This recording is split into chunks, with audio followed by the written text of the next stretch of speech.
أينما كنا أينما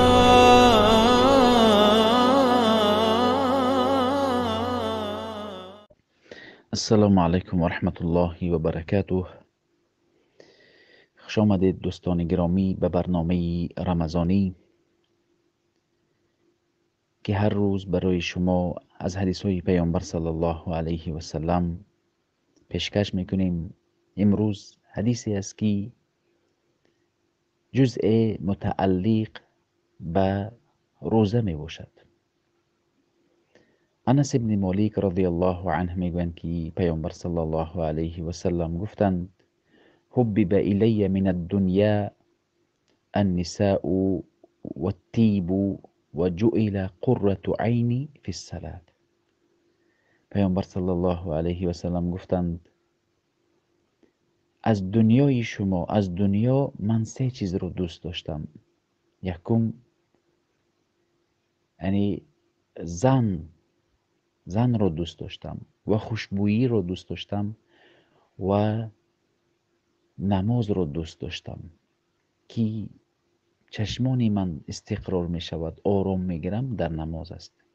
در اینجا طیب، خوشبویی رو پیامبر صلی الله علیه و سلم در ماه رمضان و غیر ماه رمضان، خصوصا به نماز جمعه و خودشان رو خوشبوی میکردن، به نماز جمعه میرفتند.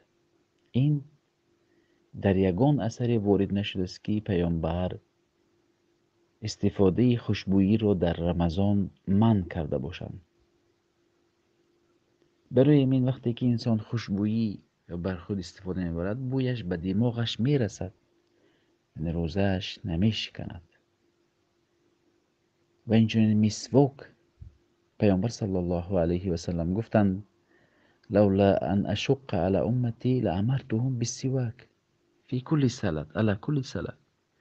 اگر بر امتی من مشقت نمیشد، من امر میکردم که بر 5 وقت نماز مسواک بکنند. آن مسواکی که ما میگیریم طعم دارد.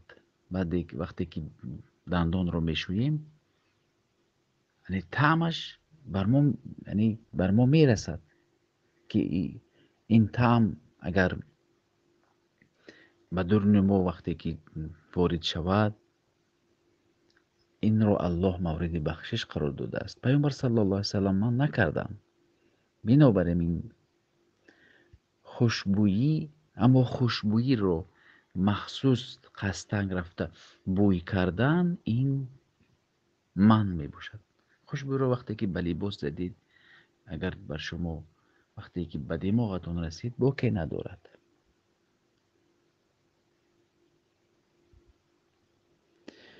حدیث وارد است که پیامبر صلی الله علیه و سلم بوی خوشبویی رو بسیار دوست می داشتند.